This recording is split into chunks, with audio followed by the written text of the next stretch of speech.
Hi, everyone. I'm Patricia Shampton with the Texas Exes, and welcome to our May Lunchtime Lecture. Before we begin, we would like to thank our very special sponsor, UT's Extended Campus.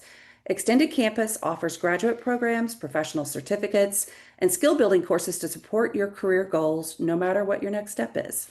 And Texas Exes members get a 10 to 25% discount on non-credit professional education courses. And you can learn more about all of this at extendedcampus.utexas.edu, and we'll drop that link in the chat. So don't worry about that. And today we are very fortunate to be joined by David Quintanilla. David is an associate professor of instruction at UT's McCombs School of Business, and he teaches in the Department of Business, Government, and Society.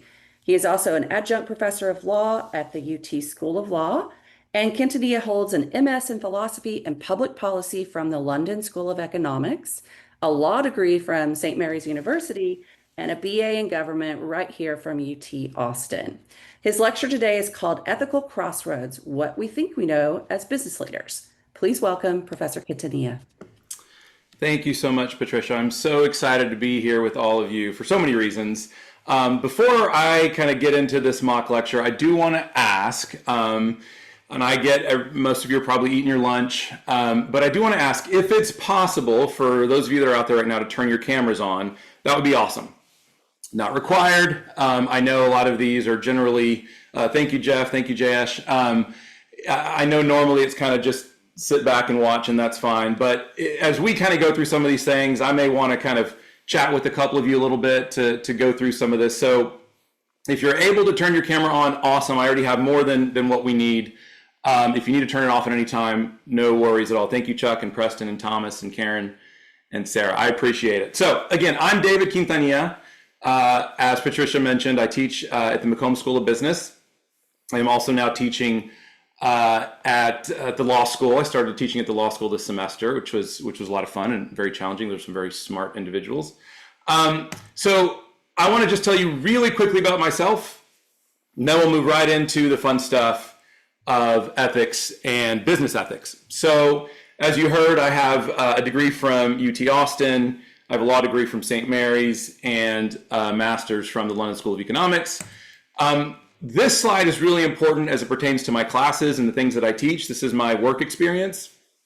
I worked in the nonprofit sector for a couple of years after UT. My family owns Serrano's here in Austin, for those of you in Austin. So my dad started that restaurant in 1987. So I learned most of what I'll be talking about, and a lot of things that I learned through business. I learned starting out as a busboy, as a waiter, as a line cook, even though I was terrible at it, as a dishwasher, and managing a restaurant. And then I've done some other things in my career. I've worked in the healthcare industry. I have my own law firm. I practice business law and a little bit of wills and estate planning. And then, of course, I teach at McCombs. And I also now teach at the law school. Roxanne, I think we've got some people in the waiting room, just FYI, if we can let them in. I've also done a number of things. So I was born and raised here in Austin. I've done a number of things in and around Austin. I ran for office. I didn't say I served in office, so you can kind of take what you will from that. But I ran for office several years ago. And I've served on a number of boards in and around Austin for things that are near and dear to my heart. The reason I show these two slides here again is when I talk or when I teach business students or even law students, a majority of the things that I'm trying to bring into the classroom don't come from textbooks or things that I learned about in law school or even necessarily as a lawyer. So many of the things that I try and bring into the classroom in terms of practical experiences, the stuff that I did in my career, that I've done in my career, and in trying to improve our community. So with that, let's get into a little bit of business ethics. And so the courses I teach at the business school, in undergrad, I teach a course called Business Law and Ethics. So it's a combination of business law and business ethics. For MBA students, I teach either business law or business ethics, so it's kind of a deeper dive into these different lanes. Today, what I'm going to be doing is talking a little bit about primarily what I get into with my undergrads. We spend about 3 weeks on this stuff. About a third of the way into the semester, we get into business ethics. So we start with business law, we get into business ethics, and then we spend the rest of the semester getting into legal issues, but using the things that we talked about in the business ethics portion of the semester to kind of inform what we're learning about. And so really the questions that I ask, or that I challenge the students to kind of think about as we get into these things, is what do I believe is right and wrong? What do I think is correct? Now, I can tell you, I've been teaching this for a number of years. I'm 45 years old. This is not necessarily an easy question to answer. It's very difficult to answer that question when you're 19, right? And you haven't experienced anything. And yet this is what we're diving into in class. And then given that it's a business law class, and I teach at the business school, so much of the focus is how can we get students to think like good business leaders? And so we dive right in, right? And I would say forward-thinking business leaders. To do that, you have to be able to understand what you believe and why. And it helps for you to also be able to understand what your team, your bosses, your direct reports, what they believe and why. And so day one, we kind of dive right into it with the trolley problem. And I'm guessing most of you are familiar with the trolley problem. I see some heads nodding there. Not going to spend a lot of time on this, but it's a very interesting example to use to kind of start the dialogue, especially with 20-year-olds. Even when I do this with my working professional students who are 30, 35, 38 years old, the conversation is always interesting because people just, they've seldom stopped to think about what they believe and why. And so the trolley problem gets us to ask this question: why do I think something is right or wrong or not? So Preston, I'm going to come to you, right? You're right here. So you nodded your head. It sounds like you've heard the trolley problem, right? For those of you that haven't, you see this ding, ding, ding, ding, ding, right? This trolley's rushing by you. You look down. Oh my gosh, it's a runaway trolley. There's 5 people, 5 workers at the bottom of the tracks. And you recognize within several seconds, those 5 workers are going to be hit and killed by this trolley. They don't see it coming. You are too far to yell. They can't hear you. It just so happens, Preston, at that exact moment, you look down and you see in the big neon lights, right? It says trolley lever. You can pull that lever. The trolley will go on to a different track. These 5 will not be killed, but there's one person at the bottom of that track. So Preston, what's the right answer? Do we pull the lever or do we not pull the lever? Say again. There's no good answer. So let me ask you this question. Unfair, what would you do? That's tough because utilitarianism would say you save as many people as possible. Right. Which is not a bad answer, except you are actively participating in the death of the one person down the track. So what would I do? I would probably close my eyes and pull the lever. Yeah, and hope you don't get sued, right? Yeah, no, I think your answer was great out of the gates, which is it's hard to come up with a good answer. Working with 19, 20, 21-year-olds, it's amazing. They'll lean forward and be like, no, I got this one, prof. Like, I know this. It's like, do you? Okay, right? Please enlighten us. And it's not to say that they're wrong because they're deeply held beliefs that they walk into classroom with. It's often that, as I'm sure you can appreciate, they haven't been exposed to different perspectives, right? So Preston, you immediately talked about utilitarianism. Most 20-year-olds, and I would say even many of my grad students, they aren't familiar with what utilitarianism, at least in terms of designating it as such. They're familiar with the idea of, well, I want to do this because it'll help more people, right? And so what we get into here and what it immediately turns to is we've got, and it varies from class to class, but generally we'll have 2/3 of the class-ish that say they would pull the lever, a third that say they wouldn't. There's some that get really passionate about, I don't see how you can't pull the lever. This is so clear, right? Others that say, I don't see how you could actually actively do that, Preston, to your point. And then we get into, for those of you that are familiar with this problem, the bridge scenario, and would you push a person off the bridge, and it kind of just gets the juices flowing in terms of what we believe and why. And what it comes down to, and I don't bring this up until we've talked about this for, 45 minutes, an hour in class. And then I say, okay, let's get into some things that we have been discussing. You guys just didn't know, right, the names of the things from a philosophical standpoint: utilitarianism, deontology, and virtue ethics. Now, these are by no means the only three approaches to ethical reasoning, but these are kind of the big three, at least the big three that many people tend to adhere to. And so utilitarianism, Preston, just as you said, is kind of this belief that the right thing in a given situation, in a given dilemma, is whatever thing is that will maximize utility. It will maximize the benefit. It will be the most amount of good, right, if you will, and the least amount of bad, or the least amount of hard. We want to maximize pleasure and minimize pain, right? So the trolley problem, at least in that first scenario, Preston, we would, right, most utilitarians say you're going to pull that lever. Why? Because it's saving 5 people. 1 person dies, 5 people live, right? The plus 4 on the one side matters to a utilitarian. Deontology is a different approach, right? Deontology states, no, time out. When we're trying to decide what's right and wrong, we should apply rules. We should look to the duties that we should have to one another in a society. And so a lot of this comes to us, for those of you that aren't familiar with Kant, this comes to us from Immanuel Kant, who basically, and now if you've ever read Kant, he's very wordy, very, very wordy. But basically he's arguing that, look, we don't need to look backwards to, he was trying to move away from religious dogma, is the way he put it, right? He didn't want to adhere to things from 2,000 years ago, or religious textbooks. He says, look, human beings are smart. We have reason. We have the ability to think about things, to take things apart and put them back together. We can come up with a set of rules under which we should all be able to live by. And so he comes up with this very famous categorical imperative, which is not exactly the golden rule, but kind of is like the golden rule, right? Do unto others, right?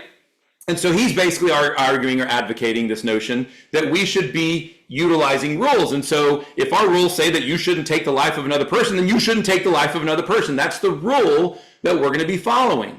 Virtue ethicist, this is Aristotelian, or if anybody's read Nicomachean Ethics, right? So Aristotle's saying, time out. Obviously, he's writing a long time ago. He's saying, look, in all things in life, if you're seeking to be an ethical person, okay, you should seek to be a virtuous person. And for those of you that have ever read this, it's similar to what I think many of us would think of kind of Eastern philosophy. It's very much about balance, right? So Aristotle is saying, look, you shouldn't live in this. Let me see if I can, there we go. Aristotle is saying that you shouldn't live on this excess or this extreme over here. You shouldn't live on this extreme over here. You should seek to be a centered, balanced person, right? And so when you're looking to make a decision in the trolley problem or any other issue in your life, the question you should be asking yourself is, what is the virtuous thing to do here? Am I doing things, right? Am I making a decision or choosing a path because I believe it is the right and virtuous thing to do? Now, if you're like me, you hear these three and you think, well, I think all of those sound good, right? Preston, again, you're sitting here saying, man, it's tough to come up with a good one here. I think that there's something that we can take from each of these, but there's also criticisms to be made about each of these, right? So many people would argue that the problem with utilitarianism is it takes away kind of the whole point of what it means to be a human being. And we're treating people as numbers, right?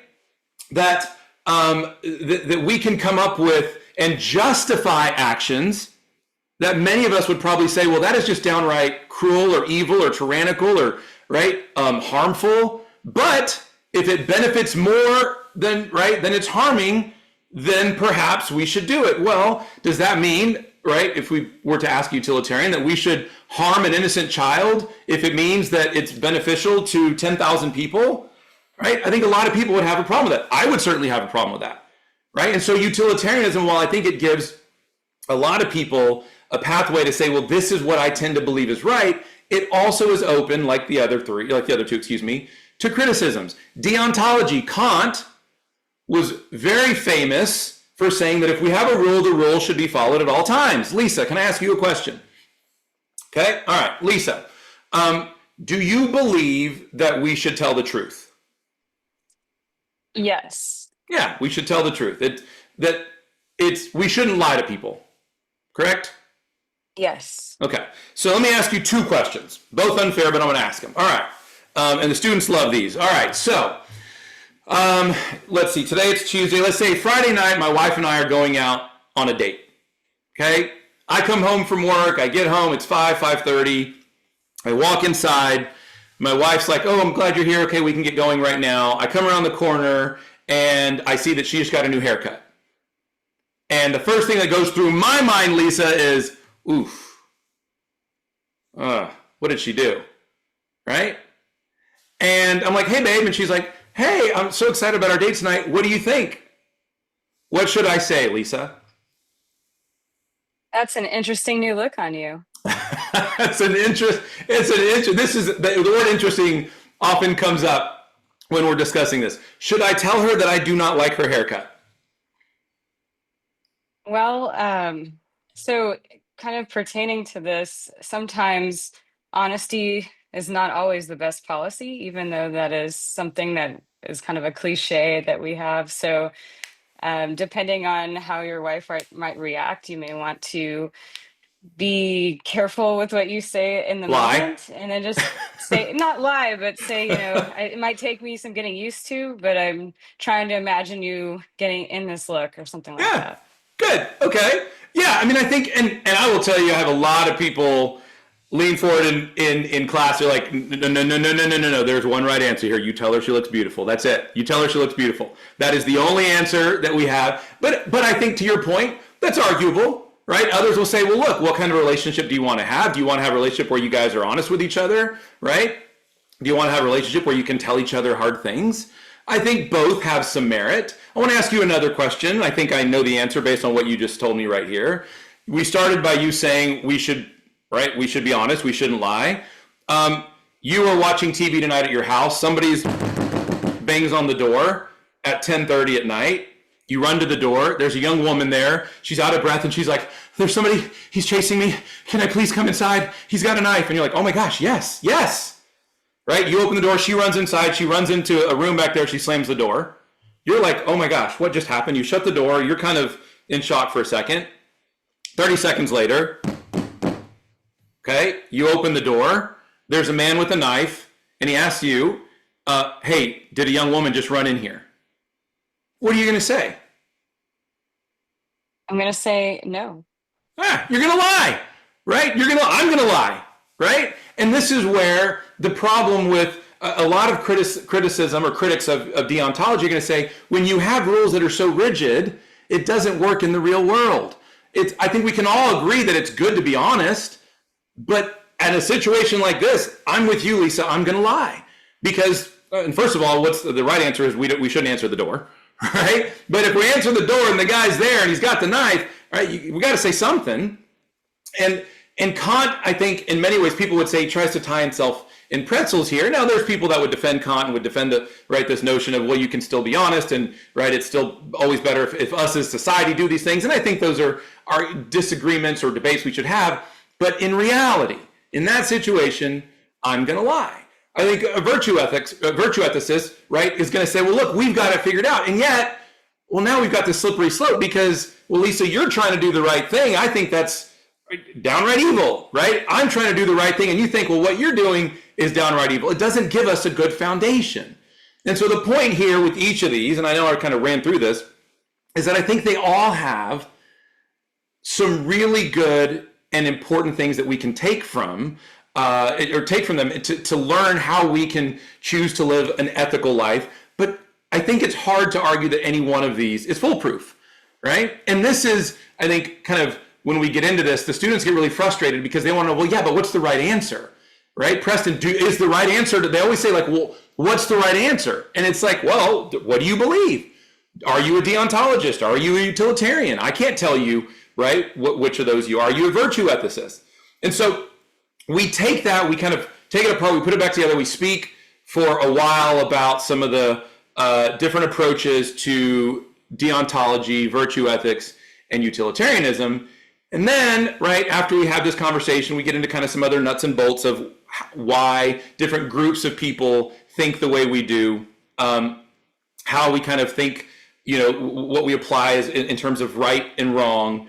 And then we start getting into, and this is the fun stuff, or I think it's all fun for me, we get into behavioral ethics. So now we've got kind of this underpinning of approaches to ethical reasoning. And then we start getting into, okay, what's actually going on in our minds, whether we recognize it or not. Very often we don't recognize it. So behavioral ethics asks why people make ethical and unethical decisions that they do in order to gain insights into how people can improve their ethical decision making and behavior. And so I'm going to go through some of these different concepts. Some of them I'm guessing you're going to be familiar with, some you won't be.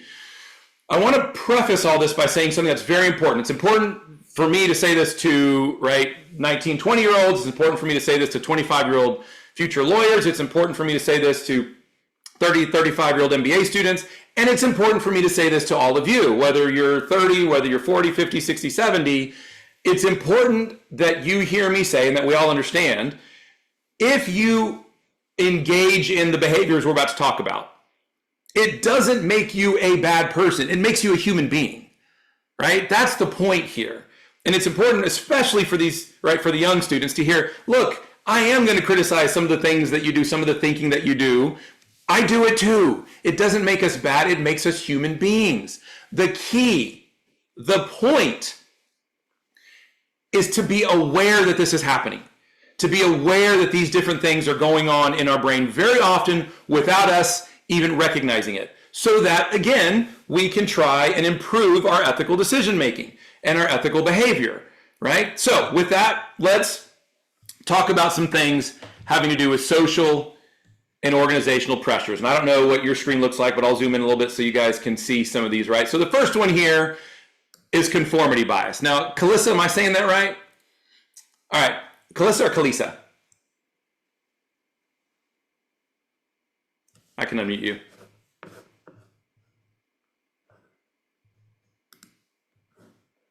Oh my God, sorry. There it is. You got it. Took me You got it. forever to find the mic button. You're good. Is it Kalissa or Kalisa? If you can say Kalisa, go for it. Kalisa. All right, Kalisa. So I'm guessing, and I don't know where you're from or what your background is, but I'm guessing somewhere around the time you were 5, 6, 7, 8 years old, your parents told you something about a bridge and your friends. Do you know what I'm talking about? Or were you ever told something about your friends and a bridge? And if your friends do something, right, what did they tell you?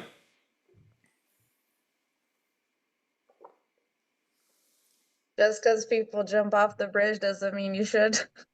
Exactly, right? We all heard this. We all heard some version of this, right? Are you gonna, if your friends jump off the bridge, are you gonna do it too? Right? Are you gonna be a dum-dum like your friends, right? Don't just follow people. I'm not gonna say that conformity bias is exactly the same thing that we learned about when we were 5, 6, 7, 8 years old, but it's pretty similar. What is it called? It's called peer pressure, right? It's called peer pressure. It's this right here, right? Everybody say, do it, do it. So what are you gonna do, Kalisa? Right? You're gonna do it. Why? Because everybody else is saying you should do it.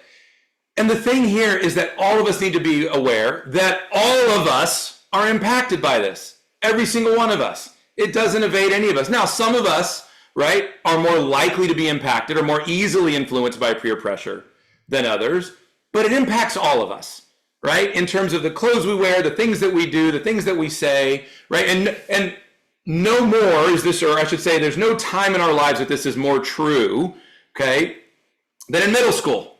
Okay, and you get, for those of you who remember, being 12, 13, 14, you just please don't call me teacher, please don't call, I just don't, I just want to sit here, leave me alone, right? Nobody wants to be called out. Nobody wants to look different. So if you go to a middle school, I've got a son in middle school right now, you go and every single boy's hair is exactly the same, right? It's all the same haircut, all of it. Just like when I was in middle school, we all had the same haircut. Now, I recognize that, this is not universally true. There's people that march to the beat of their own tune, their own drum, right? They kind of do their own thing. But generally speaking, we are biased to go with the flow. And this is not an accident, right? I mean, if you look at wolves, right? If you are in a wolf pack and you are ostracized, if you were kicked out of the wolf pack, you're not going to live very long. You're not going to be able to hunt on your own. You're not going to be able to defend yourself. Another pack is going to, attack and kill you, right? We are animals. And we have learned over, right, millennia, that if I go along, I have two things: a higher likelihood of survival and a higher likelihood of procreating, right? And this is, if I'm ostracized from the group, I'm not going to live and I'm not going to procreate, okay? And so it makes sense that we want to go along. It makes sense that we want to be like other people, right? It's not crazy, but we can all understand, and we're adults here, so we know the power of peer pressure and the things that it can lead to, whether that be, right, bad behaviors, drugs and alcohol, right, cheating and these kinds of things. It can also lead to good behaviors. Kalisa, if you're out with your friends, you're back in college, right, y'all went out partying at 6th Street, and you guys go eat at, I don't know, Kirby Lane Cafe after hanging out, and you guys are wrapping up your meal, and a big table of 20 people just gets up and leaves, and there's $200 cash sitting there that they left for the waitress as a tip, and you say, Kalisa, to your friends, Bob and Joe, hey, guys, look, there's $200 right there, let's take it and leave it. And Bob and Joe are like, Kalisa, come on, that's not right, you can't do that. And in your head, you're like, God, these guys are so lame, right? But you're like, okay, fine, all right, we'll leave it. Well, you were just impacted by peer pressure in a positive way. Peer pressure can lead us to do good things, to go, right, donate money or volunteer for charity or go to the UT football game, right? As a group, we do things together. Why? Because everybody else is doing it. That's not necessarily a bad thing. Again, we need to be aware that this is going on, and it can impact our decision making. Groupthink, another one we could spend a lot of time on. I'll go through this one real quick. So there's a number of different kind of examples of groupthink we get into. I think the one, for those of you that maybe went to business school or went to MBA school or ever took a management class, you're going to know the one I'm about to bring up. Okay, so groupthink is this notion that people will make different decisions in a group than they would have if they were left to their own devices. Okay, it's this notion of an echo chamber, right? A feedback loop. And so some of you may remember, I'm guessing most of you remember, the Challenger Space Shuttle. Now, the Challenger Space Shuttle took off in, I'm forgetting the exact date, it was 1986, okay? And shortly before takeoff, in the days leading up to takeoff, the engineers at NASA said, guys, time out, we've got a problem. It was with the O-rings, for those of you who remember this, right? They basically said, we've got a problem, this is going to create too much friction, it could be, right, potentially catastrophic. Well, the engineers spoke up and they told the managers. Well, the managers ultimately decided and had the right final call on whether they were going to take, lift off or not. Well, here's what happened, kind of when you boil it down. The managers got into a group, right? They got into their circle, and let's say there's, 5 managers, they're in a circle, and one manager looks at the other manager, and they look at this manager, and the one manager says, I'm good to go, are you good to go? Yes. And this manager says, I'm good to go, are you good to go? Yes. They just listened to those in their feedback loop, to those in their circle. And all the managers were like, well, you're good, I'm good, we're all good, let's go, let's do it.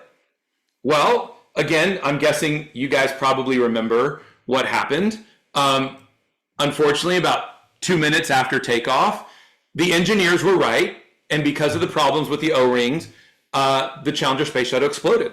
I'll never forget it. I was in kindergarten at the time, and I, like millions and millions of other American school children, were watching this live on TV in our school library, in the library. I'll never forget it. We're looking around to the teachers like, is this like, what's going on, right? We didn't know what was happening. But it highlights the importance and the impact, the power of groupthink, that if you live within, right, a bubble, an echo chamber, you're going to make decisions that you may not have made on your own. And it highlights the importance, and this is why it's kind of like day one management stuff in business school or an MBA program. It highlights the importance of getting perspectives outside of the bubble. You have to get different perspectives. You have to get different, right, perspectives on what we're doing. You have to be able to criticize things, lest we have a situation like we did with the Challenger Space Shuttle. I'll do one more on this slide that I think is pretty interesting. I don't know if any of you have ever heard of The Hidden Brain, the book or the podcast, The Hidden Brain. Really interesting stuff. Highly recommend it. Another thing just in terms of social and organizational pressure. So about 20 years ago, they did this interesting study in the UK, in London. They went to an office, and these researchers basically set up a little study. So you guys know in the UK that they don't drink coffee like we do here. They drink tea, right? So in the little tea stand, they put, right, the little tea stuff, and they said, okay, here's the milk and sugar. And they just put a little sign that said, it's like 10 cents, 10 pence, right? And it's on the honor system. So you just need to put in your 10 cents, 10 pence, right? And you're good to go. You can take your milk and sugar and you're good to go. Well, they did this for 8 weeks, for 2 months. And they noticed something really, really interesting. On the odd weeks, okay, people were putting the money in. They were donating, right? They put the 10 cents, everybody, it seems like, they would go to the end of the day and there was a few dollars worth in there. On the even weeks, there was no money. Nobody was putting the money in. And they changed only one thing from the odd weeks and the even weeks. The odd weeks, people are putting the money in. The even weeks, nobody's putting any money in. The sign was the same. The setup was the same. Everything was the same except one thing. On the even weeks, when nobody was paying, okay, they put the sign up that said, this is on the honor system. Please pay 10 cents if you're going to get, right, milk and sugar. And it just had a bunch of flowers on the sign, on the little, right, plastic sign that they put up. On the odd weeks, they did exactly the same thing, except there weren't flowers. There were a set of eyes watching. That's all they did, right? They just put a set of eyes. And just those set of eyes, right, everybody starts putting the money in. And when they go back to ask the people in the office, why did you do it some weeks and not others? They didn't even recognize it. They couldn't even tell you why. I don't know. Do you remember seeing anything? Do you remember what was on, right? The little, right, notification or the little flyer? They didn't even recognize it. It's going on in our heads without us even noticing it.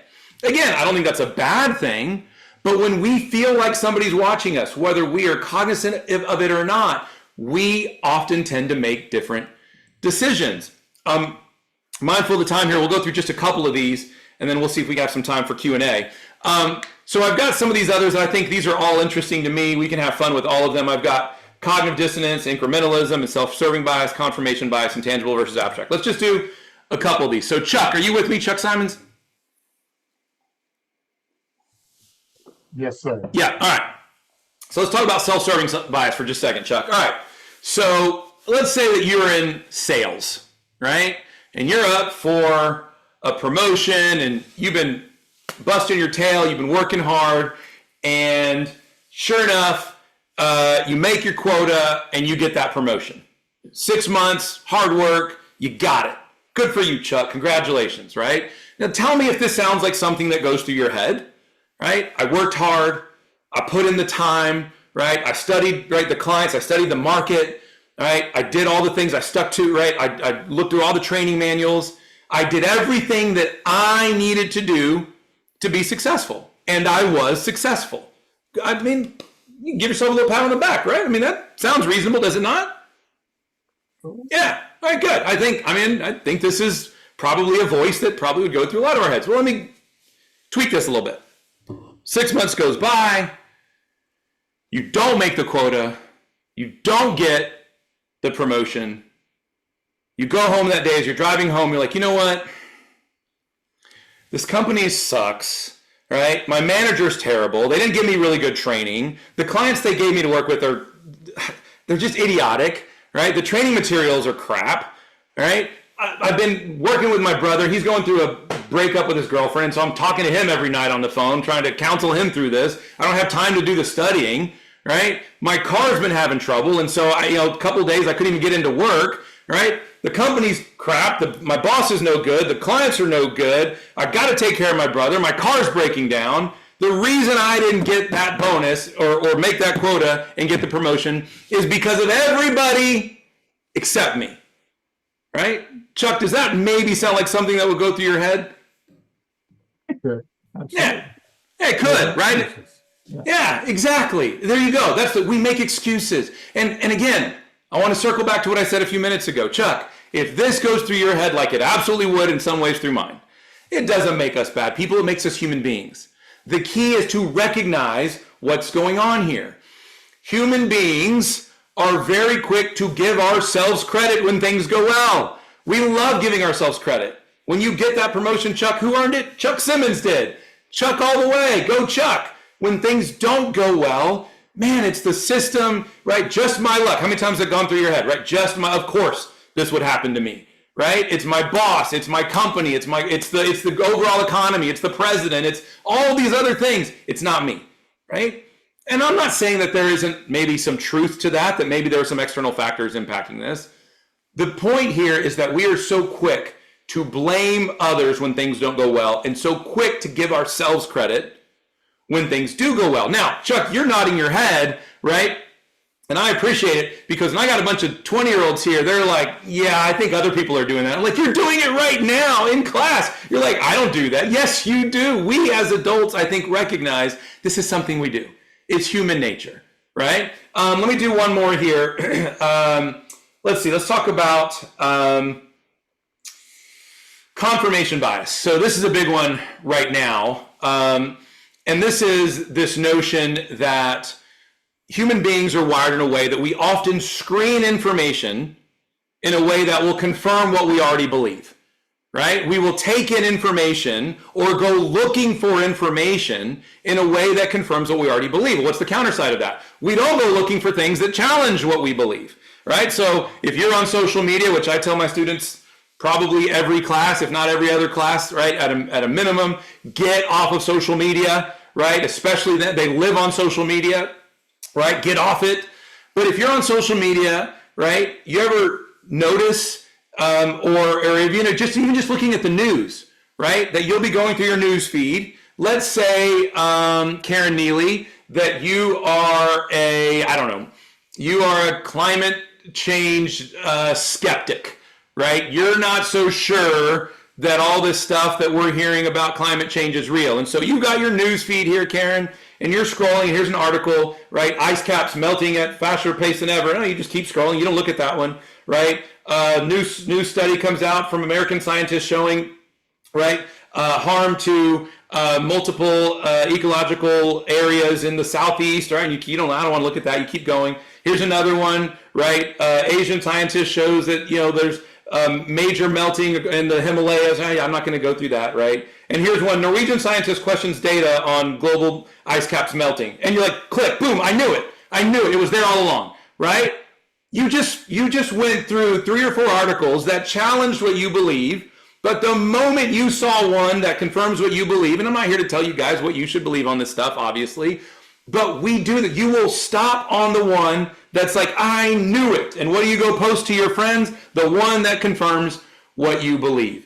It's uncomfortable for us to go search, right, for things, or to take in things that challenge what we believe. This is true for all of us, not just Democrats, not just Republicans, not just progressives or conservatives, or just Americans or Brits, right, or Chinese, right, or Japanese. We all do this, right? We all do this. We go in search of things that confirm what we believe. Again, Chuck, like I said a second ago, Karen, like I said a second ago, if we do this, it doesn't make us bad people. It makes us human beings. The trick is to be aware of it. And I think all of us are probably better at doing this at 30, 40, 50, 60, 70 than the 20-year-olds, right? I know that I was not good at doing this at 20-year-olds. I struggle doing this at 45-year-olds, but it's at 45 years old. But the key here is to be aware that we go looking for information, right, that confirms what we believe. I'll say one last thing on this, then we can do some questions. So, Karen, if, let's say you have a client that visits you in your office, right? It's the nicest client you have. You do consulting. She comes over. Every time she comes over, she brings you freshly baked cookies. Like, oh my gosh, who brings, right, their consultant cookies? Well, Jane does. That's who, because she's the nicest person you've ever met, Karen, right? You are just convinced that Jane is a really, really nice person, possibly the nicest person you've ever met. Well, Jane comes in, she talks to you about some new business project she has, and then she leaves, she gives you the cookies, and she says, okay, well, we'll talk next week. You wrap up a couple emails, Karen. Jane leaves, she's already gone for a couple minutes. You do a couple emails, and then you close your computer, you're gonna go grab a bite to eat for lunch. As you're walking out into the parking lot, you open the door, and the first and only thing you see is Jane, your nicest client in the world, punching some guy right in the nose, blood squirts, he goes down like, oh my gosh, lady, what are you doing, right? What's the first thing that goes through your head, Karen? Well, that doesn't seem like Jane. Yeah, what the hell did this guy do to her, right? Yeah. What did he do to her? Now, maybe, very likely, that's what happened. He tried to take her purse and she defended herself, right? Maybe, maybe that's what happened. Or maybe, just maybe, Karen, she's not this perfect person that you thought her to be. Maybe this guy was leaning up against her car. He thought it was his. He's texting his mom, "Happy Mother's Day, I love you," being a nice guy, right? And she walks up like, "Hey, dude, get off my car." And he's like, "Oh, this is my car." She's like, "What, you call me a liar?" She's like, "Hey, excuse me." He's like, "Lady, take it easy." "Oh, you're telling me to take it easy?" Boom, she punches him. Is that possible? Yeah, it's possible. It's unlikely, but it's possible. The problem is, because of this, and this is also closely related to something that you guys probably have heard of, cognitive dissonance, confirmation bias and cognitive dissonance, we are going to screen these things. Karen, the first thing you told me was exactly right. That doesn't seem like her. Our brains don't like that. We're seeing something that doesn't make sense with what I know to be true. Karen equals good person. Good person does not equal punch another person for no reason. So I've got a problem. But your brain, if you're not careful, your brain can fix this without you even knowing it. Your brain says, "Oh, I've got a solution. He did something to her," right? That's it. And then everything, and we can go back to believing everything we believed before. Again, I'm not saying that any of us are bad for exhibiting these behaviors. I'm saying that we're human beings. The trick, the key, is to be aware of them. I've got a bunch of other stuff here, what we do after this, and basically the stuff that we just covered here in the last 40 minutes is like 2 weeks of my class, right? We spend a lot more time kind of getting in depth. We go through a lot more stuff. And then we spend a week, we take all of this and we talk about, okay, what does this look now? What does this look like now? Or what should it look like now in terms of being a good business leader? In terms of leading other people. Because Karen, you and Ted and Chuck and Lisa work together. You're not all going to think the same. And Karen, you're the boss. And Ted believes one thing and Chuck believes one thing, right? Ted's a utilitarian, Chuck's a deontologist, Lisa's a virtue ethicist. No, for most things, that's not going to have any impact, right, on anything. And yet sometimes it will, right? Should we take on this new client that Ted believes is harmful to the environment? Should we, right, sell part of our business that Chuck believes violates the rules that he adheres to? It doesn't mean, Karen, that you as a leader obviously need to agree with everybody on your team, but it will absolutely help you and make you a better leader to understand where they're coming from, right? And so we take all these things that I just ran through, and then we kind of try and put it together to see, okay, how can you use this in practice to be a good leader of other human beings? So I'll pause there and see if there's any questions on any of this stuff. I'm happy to talk about what we talk about in class, talk about what it's like on campus these days, whatever it is that you all may want to discuss. I'm happy to go through it. And if you have a question, you can just unmute yourself, or if you want to raise your virtual hand, either way is fine. But I'm happy to go through, again, any things that I kind of just flew through there, or what it's like on the 40 acres these days.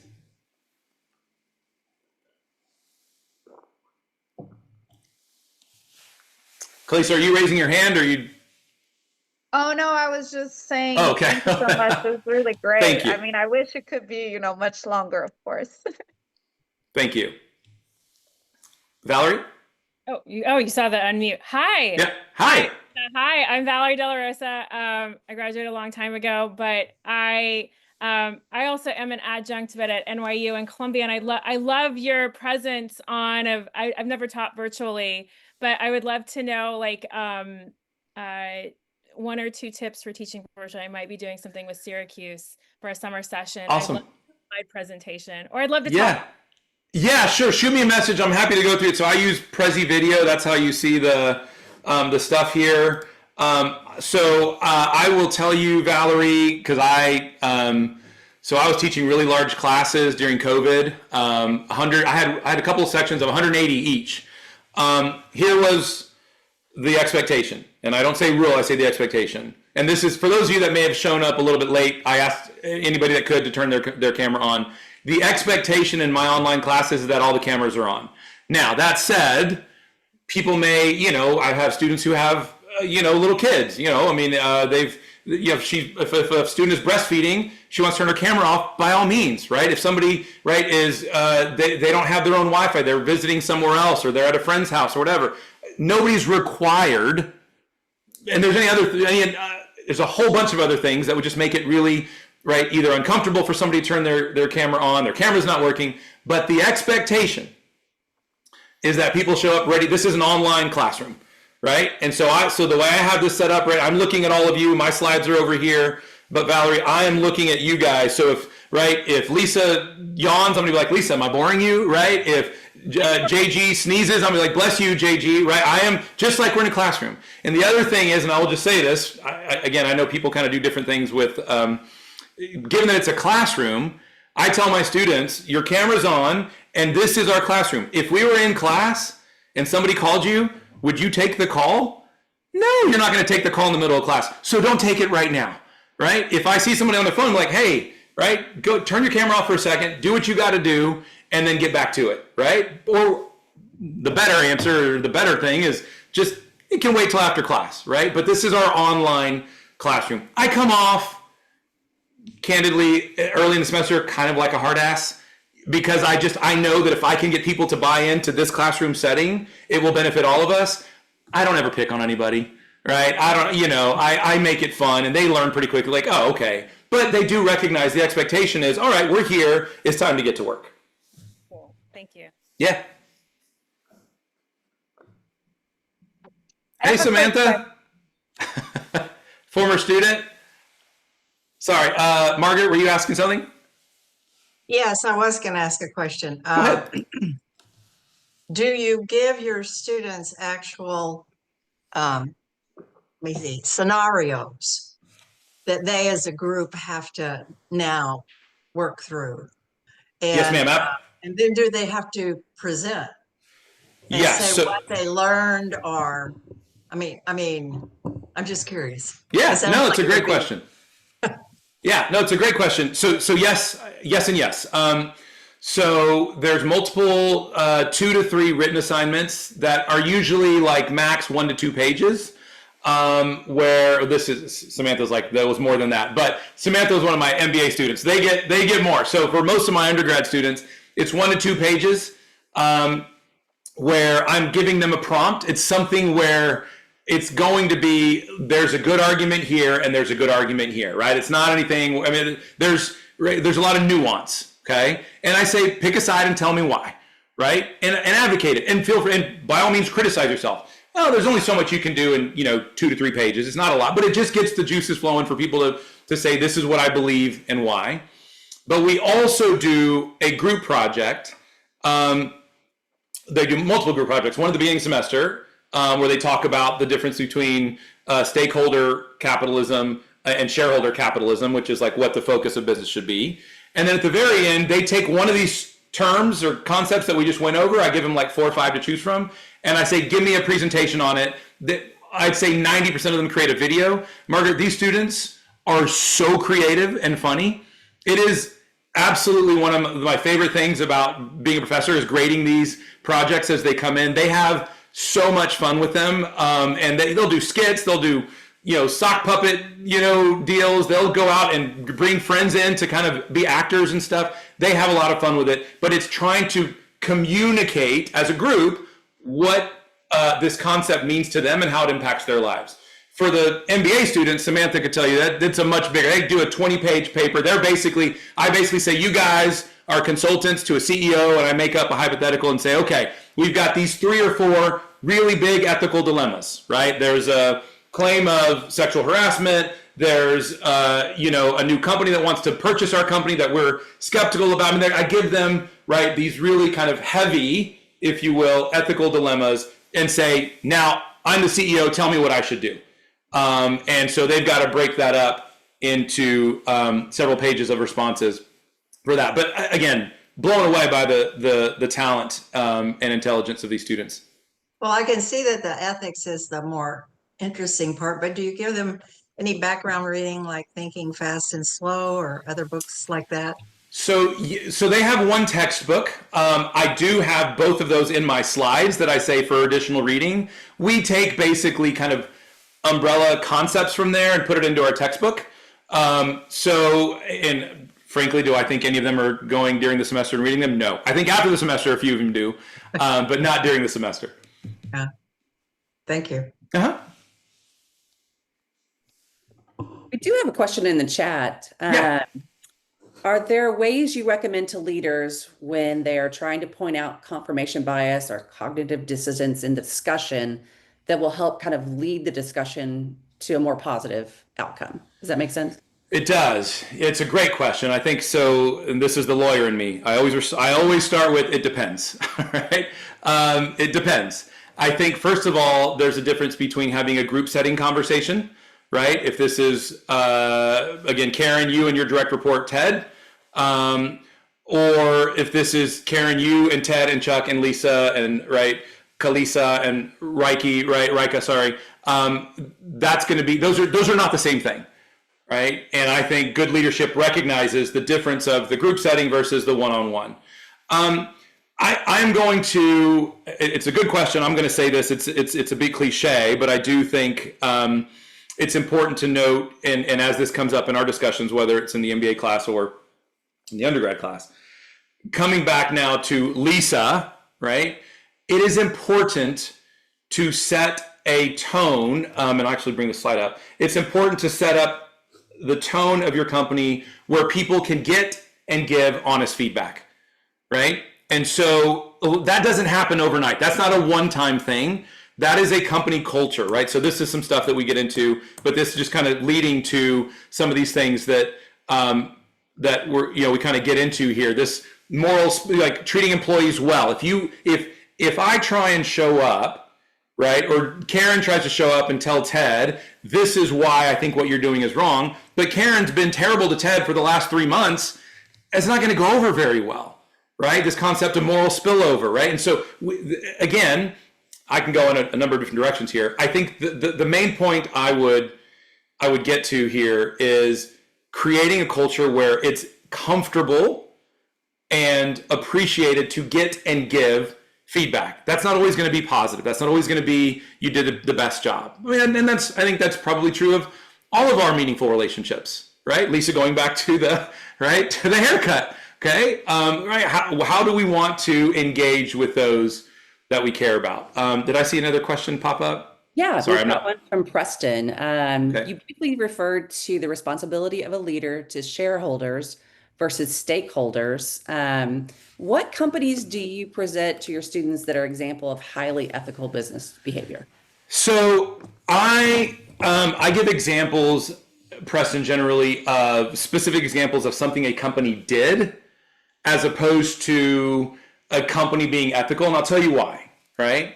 So over the years, I've used examples of Whole Foods, Patagonia. Those probably shouldn't surprise you. I've used examples of Chick-fil-A, of British Petroleum, right? And the reason I do this, and I will point to something that they did that I think, if not objectively, at least overwhelmingly, right, people can say, well, that was a good thing. Because keeping in mind, again, particularly for 19 and 20-year-olds, if I walk in and say, look at this great company, Chick-fil-A, I've lost a good chunk of my students, right? And we can sit here and say that it shouldn't be like that, but I know that I've lost them. You came in and this is a company that I've already put in my mind, they're bad, right? And you're trying to tell me they're good, I'm checking out. But if I can say, look at this one thing that objectively we can show, this is how you treat an employee. This is a great example of how you treat a customer in a trying situation. Well, I'm not trying to get them to love or hate any company. I'm trying to get them to be a little more open-minded, right? And so, and in Samantha's class, in the MBA class, I actually have a buddy of mine come in from British Petroleum to talk about some of the things they did. And I recognize, and we talk about this right out of the gates, the irony of look at these ethical business practices from a company that many people would say either just in terms of their existence is problematic, not to mention what happened in the Gulf Coast. I do that for that reason, right? I mean, the real world is messy, it's nuanced. And so I don't try and say that you should look up to this company or that company. I try and be more specific and say, look at this good example. And maybe, just maybe, that kernel will set in to be like, okay, if they are doing this good thing, maybe there's other good things, right? Again, not to get somebody to say, well, now I love this company, et cetera, but more just to not, I think one of the big problems we have right now as a society, Preston, this is true for all of us. I think it's definitely true for 20-year-olds is we just put labels on things, right? This company equals good, this company equals bad. And I think most of us on this call can recognize that's not the real world.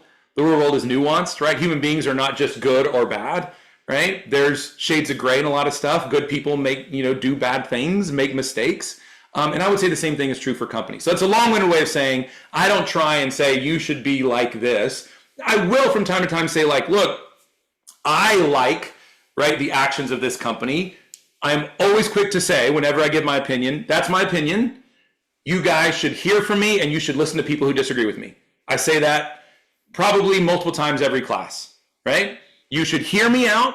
I think I'm, a relatively smart guy up at the front of the classroom, but there's a lot of really smart people that disagree with me. You should listen to them too, right? No student will ever leave my classroom thinking or saying, oh, Professor Q says I need to think this one thing, or I need to think just like him, with the exception of LeBron James is the greatest basketball player that's ever played. That is a fact. Other than that, right, people can think what they want. I don't know what to tell you, Randy. It's true. Looks like we have maybe time for one more. Time. We got, okay. Yeah, I think we're done. Thanks everyone for joining us today. Thank you for all the questions, for raising your hand and having that conversation. And thank you, Professor Quintanilla, for being with us here today. Just a note, our lunchtime lecture series is going to continue in July. So keep an eye out on your email for the full fall schedule. That will be shared a little bit later this month. And we hope everyone has a wonderful summer. We hope to see you again in July. Thanks, guys. Thanks, everybody.